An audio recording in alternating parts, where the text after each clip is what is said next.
नमस्कार, स्वागत है आप सभी का न्यूज 21 में। मैं हूं आपके साथ हर्षदा जोशी। बुलेटिन में सबसे पहले बात करेंगे बीकानेर की, जहां कैबिनेट मंत्री सुमित गोदारा ने मुख्यमंत्री के निर्देश पर जनसुनवाई की। इस अवसर पर बड़ी संख्या में लोग अपनी समस्याओं को लेकर मंत्री गोदारा के निवास पर पहुंचे, जहां गोदारा ने कहा कि जनसुनवाई का उद्देश्य स्थानीय स्तर पर ही समस्याओं का समाधान करना है, जिससे कि लोगों को जयपुर नहीं जाना पड़े। मंत्री गोदारा ने बताया कि सीएम के निर्देश पर सभी मंत्री और विधायक अपने अपने क्षेत्र में जनसुनवाई कर रहे हैं। इसका उद्देश्य आमजन को राहत प्रदान करना और समस्याओं का त्वरित समाधान करना है। मुख्यमंत्री के निर्देशों पर जनसुनवाई का अभियान चलाया जा रहा है, जो स्थानीय स्तर पर ही समस्याओं का निराकरण करने में सहायक सिद्ध हो रहा है। इस प्रकार की जनसुनवाई में स्थानीय स्तर पर नागरिकों की समस्याओं का समाधान तुरंत और प्रभावी ढंग से किया जा रहा है, जिससे कि सरकारी तंत्र और जनता के बीच बेहतर संवाद स्थापित हो सके। बीकानेर से लोकेश बोहरा की रिपोर्ट।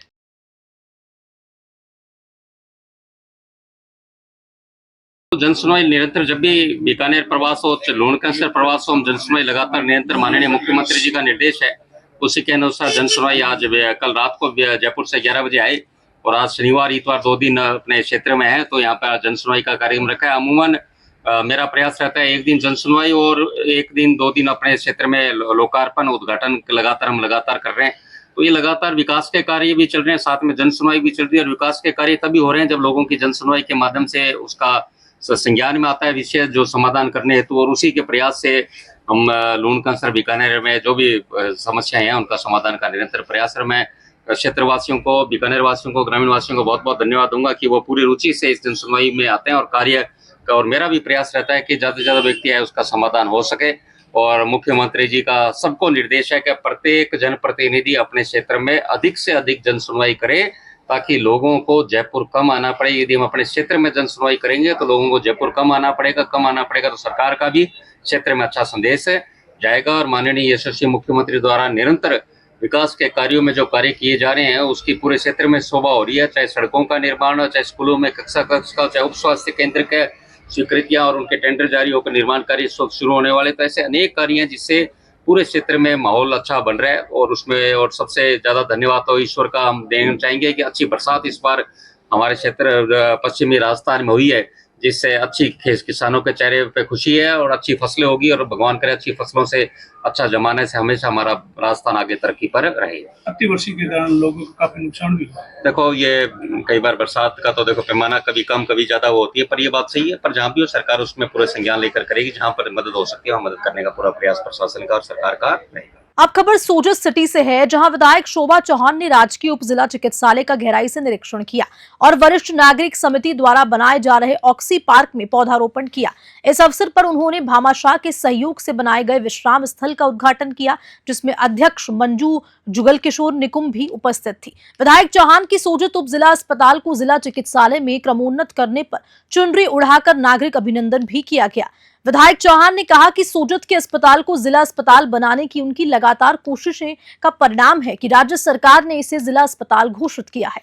उन्होंने सोजत क्षेत्र के शिक्षा, चिकित्सा, पेयजल, स्वास्थ्य और सड़क सभी क्षेत्रों में सर्वग्रीन विकास को अपनी प्राथमिकता बताया। तो वहीं विधायक ने वरिष्ठ नागरिक समिति के सदस्यों का धन्यवाद भी प्रकट किया, जिन्होंने पर्यावरण संरक्षण के लिए ऑक्सीजन प्लांट के पास ऑक्सी पार्क स्थापित किया, जो प्रेरणा का स्रोत है। इसके बाद उन्होंने अस्पताल में भामाशाह मोहनलाल टाक की ओर से बनाए गए कौशल्या विश्राम गृह का उद्घाटन किया। तो वहीं विधायक ने अस्पताल में मरीजों की कुशलक्षेम भी पूछी। सोजत सिटी से नथाराम बुराणा की रिपोर्ट। गंगापुर सिटी में आर्थिक कारणों से शिक्षा से वंचित 151 बेटियों को Gangapur city Hindaun road Madhuban resort में नामदेव फिनफेस्ट की ओर से आयोजित कार्यक्रम के दौरान सामाजिक न्याय और अधिकारिता विभाग के मंत्री अविनाश गहलोत ने चेक वितरित किए। इस मौके पर अतिथियों ने दीप प्रज्वलित कर कार्यक्रम का शुभारंभ किया। तो इस मौके पर मंत्री अविनाश गहलोत ने नामदेव फिनवेस्ट प्राली की ओर से 11 लाख रुपए का चेक आर्थिक रूप से पिछड़ी और शिक्षा से वंचित 151 गोदली बालिकाओं को चेक प्रदान किया।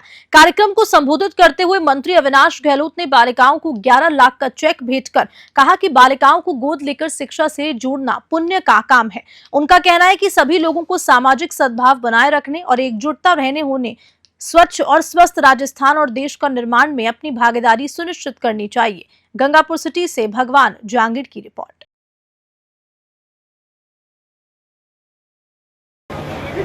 देखिए, गंगापुर सिटी में उन्नति ग्रुप और लेकिन अपने पवार के जो नामदेव ग्रुप उनके द्वारा लगभग 551 हमारी बेटियों को लेकर उनका सामाजिक और शैक्षिक स्तर में आगे बढ़ाने का काम इन लोगों ने किया। आज मेरा सौभाग्य कि 151 बेटियों को इस संस्थान के द्वारा लोन लेकर आगे के लिए कोचिंग के लिए इनको आर्थिक रूप से मदद देने का काम इन लोगों ने किया है। मैं इनको धन्यवाद प्रकट करता हूँ और निश्चित ही सरकार की मंशा के अनुसार प्रत्येक व्यक्ति को अपने जीवन में कुछ काम ऐसे प्रकार के करने चाहिए जहाँ हमारी मातृ शक्ति हमारी बहनों की बढ़े, हमारी श्रद्धा है, हमारा सम्मान है, इस प्रकार के काम से हम लोग प्रकट कर सकते हैं। मैं इनको धन्यवाद प्रकट करता हूँ सुनील सैनी जी को और आपके किया है। ये कार्यक्रम कई लोगों के लिए प्रेरणा का केंद्र भी बनेगा और एक बेटियों को शिक्षा के क्षेत्र में आगे बढ़ने से निश्चित ही बहुत सकारात्मक हो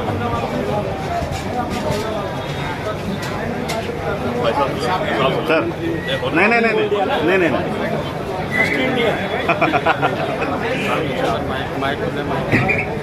सर, आज बेटियों को शिक्षा से जोड़ने का जो कार्यक्रम है उसमें आप बता रहे हैं, क्या कुछ कहना चाहेंगे? कि बेटी हमारे राष्ट्र की धरोहर है। सामाजिक संस्कारों के लिए हमारी बेटियों का शिक्षित और दीक्षित होना बहुत जरूरी है। जैसा कि अभी मंत्री महोदय ने बताया कि अखबार पढ़ने से बड़ी चिंता होती है कि रोज कहीं न कहीं होती है। इसको रोकने के लिए परिवारजन और साथ में सबके साथ परिवार में जो आपस में दूरियां बढ़ती जा रही है, वो एक सामूहिक परिवार की अवधारणा को ध्यान में रखते हुए परिवार के साथ बैठ के बच्चों को ये शिक्षा देने की आवश्यकता है। इसके लिए ये संस्था भी दे रही है और हम सब खासतौर से मीडिया हम सब मिलकर कोशिश करें तो इस प्रकार की घटनाओं की पुनरावृत्ति नहीं हो। अब खबर श्री माधोपुर से है, जहां खंडेला कस्बे के सहायक अभियंता कार्यालय में शनिवार को पीएम सूर्य घर योजना कैंप का आयोजन किया। कैंप में मौके पर ही 60 उपभोक्ताओं का योजना के तहत पंजीकरण किया गया। कैंप में खंडेला, जाजौद, गुरारा, कोटड़ी और आसपास के गांव से आए लोगों को कैंप से जुड़ी सभी योजनाओं की जानकारी दी और सब्सिडी के बारे में बताया गया। सहायक अभियंता रामनिवास मीणा ने बताया कि रूफटॉप सोलर सिस्टम लगाने से बिजली बिल की बचत होती है और सोलर के क्षेत्रों में देश को आत्मनिर्भर बनाना है। इस कैंप में विधायक सुभाष मील सहित कई अधिकारीगण भी मौजूद रहे। श्री माधोपुर से रविकांत अग्रवाल की रिपोर्ट। अब बुलेटिन में गंगापुर सिटी से खबर आ रही है, जहां बालघाट से क्षेत्र के गांव लापवाली की पुलिया के पास आज एक युवक बाइक सहित गंभीर नदी के तेज बहाव में बह गया, जिसकी सूचना लगते ही मौके पर मौजूद ग्रामीणों ने उसे बचाने का काफी प्रयास किया, लेकिन ग्रामीणों को सफलता हाथ नहीं लगी और उन्होंने इसकी सूचना पुलिस और प्रशासन को दी। गंगापुर सिटी जिला कलेक्टर डॉक्टर गौरव सैनी के निर्देश पर एसडीआरएफ की टीम घटनास्थल पर पहुंची और टीम के हेड कांस्टेबल धारा सिंह के नेतृत्व में टीम के द्वारा सर्च ऑपरेशन चलाया गया और युवक को दिन भर लगातार ढूंढने के प्रयास भी किए गए, लेकिन एसडीआरएफ टीम को देर शाम तक कोई भी सफलता हाथ नहीं लगी। इसके बाद देर शाम अंधेरा होने के कारण टीम द्वारा सर्च ऑपरेशन रोक दिया गया। सुबह फिर से एसडीआरएफ टीम के हेड कांस्टेबल धारा सिंह के नेतृत्व में आज चलाए रेस्क्यू ऑपरेशन के दौरान युवक का शव मिला, जिसे बालाघाट अस्पताल की मोर्चरी में रखवाया गया। गंगापुर सिटी से भगवान जांगिड़ की रिपोर्ट।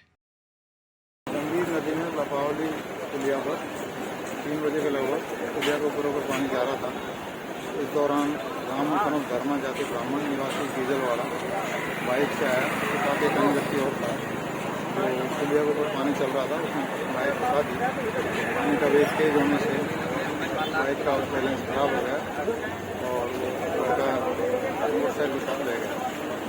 सूचना मिलने पर मैंने सेतु एसडीआरएफ की टीम यहाँ पहुँचे हैं। एसडीआरएफ की टीम नदी में लड़के को तलाश कर रही है। अब खबर पिंक सिटी जयपुर से है, जहां पेट्रोलियम कंपनियों ने आज एलपीजी की कीमतों का रिव्यू करने के बाद कमर्शियल उपयोग के सिलेंडर की कीमतों में इजाफा कर दिया है। हालांकि इस रिव्यू में घरेलू उपयोग के सिलेंडर की कीमतों में कोई बदलाव नहीं किया। कंपनियों की ओर से जारी रेट लिस्ट में 1 सितंबर से राजस्थान में 19 किलोग्राम वाले कमर्शियल गैस सिलेंडर पर 39 रुपए बढ़ाए हैं। इस बढ़ोतरी के बाद 1 सितंबर से कमर्शियल गैस सिलेंडर बाजार में 1680 रुपए की जगह अब 1719 रुपए में मिलेगा। ये लगातार छठा महीना है जब कंपनियों ने कीमतों का रिव्यू करते हुए उनमें बदलाव किए हैं। जयपुर से ब्यूरो रिपोर्ट। गंगापुर सिटी जिले के वजीरपुर राजकीय कन्या महाविद्यालय वजीरपुर में 26 से 31 अगस्त तक राष्ट्रीय खेल सप्ताह के तहत जारी कार्यक्रम में 1 सितंबर लेमन रेस और रस्साकसी प्रतियोगिताएं आयोजित हुई। नोडल अधिकारी प्रोफेसर रमेश बैरवा ने बताया कि छात्राओं ने खेल प्रतियोगिताओं का जमकर लुत्फ उठाया, खिलाड़ियों का उत्साहवर्धन किया। प्रतियोगिता के बाद छात्राओं को जलपान करवाया गया, तो वहीं प्रतियोगिता आयोजन में डॉक्टर गिरिराज प्रसाद जोनवाल, ऋषिकेश गुर्जर सहित कई लोगों की एक्टिव भूमिका रही। गंगापुर सिटी से भगवान जांगिड़ की रिपोर्ट। राष्ट्रीय खेल सप्ताह का आज बहुत ही सफल प्रतियोगिताओं के साथ में समापन हुआ है। आज रस्साकसी और लेमन रेस के इवेंट है, वो छात्राओं ने बहुत ही बेहतरीन तरीके से इसको सफल बनाया है और पूरी खेल भावना के साथ में खेल खेले गए हैं। सद्भाव का एक संदेश इससे जाता है। आज लेमन रेस में कल्पना मीना प्रथम, पिंकी माली द्वितीय, सलोनी जगरवाल तृतीय स्थान पर रही। इसी तरीके से रस्साकसी में जो बहुत ही आनंददायी ये आज की प्रतियोगिता रही है, इसमें कल्पना मीना, सोनम मीना, प्रगति मीना, पूजा मीना, कविता मीना, मधु मीना, पार्वती मीना, गौरंती मीना की टीम विजेता रही।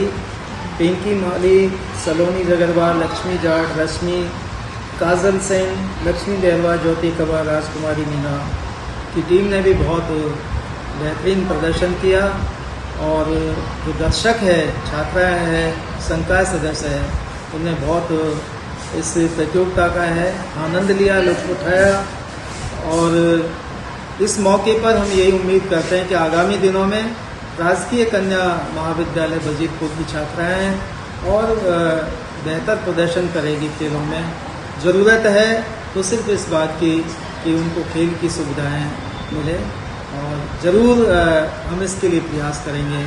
मैं प्रोफेसर रमेश बैरवा, नोडल अधिकारी, राजकीय कन्या महाविद्यालय वजीरपुर।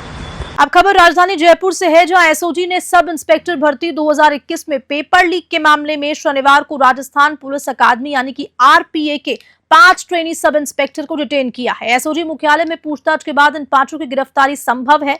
इनमें आरपीएससी के पूर्व सदस्य रामू राम रायका की बेटी शोभा रायका और बेटा देवेश रायका भी शामिल हैं। हालांकि अभी तक उनकी भूमिका को उजागर नहीं किया गया। इनसे पूछताछ के साथ साथ कई बिंदुओं की तस्दीक भी की जा रही है। पकड़े गए 5 में रायका की बेटी सहित 2 महिला ट्रेनी सब इंस्पेक्टर है। आपको बता दें कि एसओजी शनिवार दोपहर आरपीए गई थी, जहां से इन लोगों को डिटेन कर एसओजी मुख्यालय लेकर आई। शनिवार दोपहर से ही एसओजी की टीमें इनसे पूछताछ कर रही है। जयपुर से अमित सिरोहिया की रिपोर्ट। और इसी खबर के साथ फिलहाल के लिए मॉर्निंग न्यूज में इतना ही। आप लगातार बने रहिए न्यूज़ 21 के साथ। नमस्कार।